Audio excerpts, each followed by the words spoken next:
শুভ সকাল বন্ধুরা, তোমরা কেমন আছো? আশা করি অনেক ভালো আছো আর আমি খুব ভালো আছি। তো আজকে দেখো সকাল সকাল উঠতে হচ্ছে, তো আমি সুজি বানাতে বসছি। তো একটু আমি তোমাদের শেয়ার করে দিই। এই দেখো এখানে সুজি নিয়ে নিয়েছিলাম, তারপরে ঘি ঢেলে দিয়েছিলাম। তো একেবারে এটাকে নাড়াচ্ছি এখন ভালোভাবে। একটু ভালো করে নাড়ানো হয়ে যাওয়ার পর এর মধ্যে দুধ ঢেলে দেবো। এখানে দেখো দুধটা ঢেলে দিয়েছি এর মধ্যে। এটাকে আগে ভালো করে নাড়াতে হবে। নাড়ানো হয়ে যাওয়ার পর এর মধ্যে কাজু কিশমিশ সব কিছু আলাদা করে রেখে দিয়েছি। এবার এই কাজু কিশমিশটাকেও দিতে হবে। তো তাতে আস্তে আস্তে সব কিছু রেডি হয়ে যাবে। আর আমি তো এখনও শিওর জানি না কী কী দিতে হবে, মা যা যা বলছে তাই দিই, দেখি কত কী হয় ভালো। তো এখানে এখন চিনিটা ঢেলে দিচ্ছি।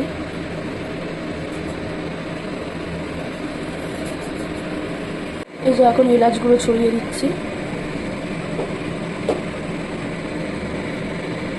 তো দেখতেই পেয়েছো যে আমি সুজি বানিয়েছি। তো দেখো সুজি চলে এসেছে এখানে, আর সুজির সাথে ফুলকো ফুলকো লুচি। আর এটা মাই বানিয়েছে, আমি বানাইনি, কিন্তু আমি বানাতে পারি।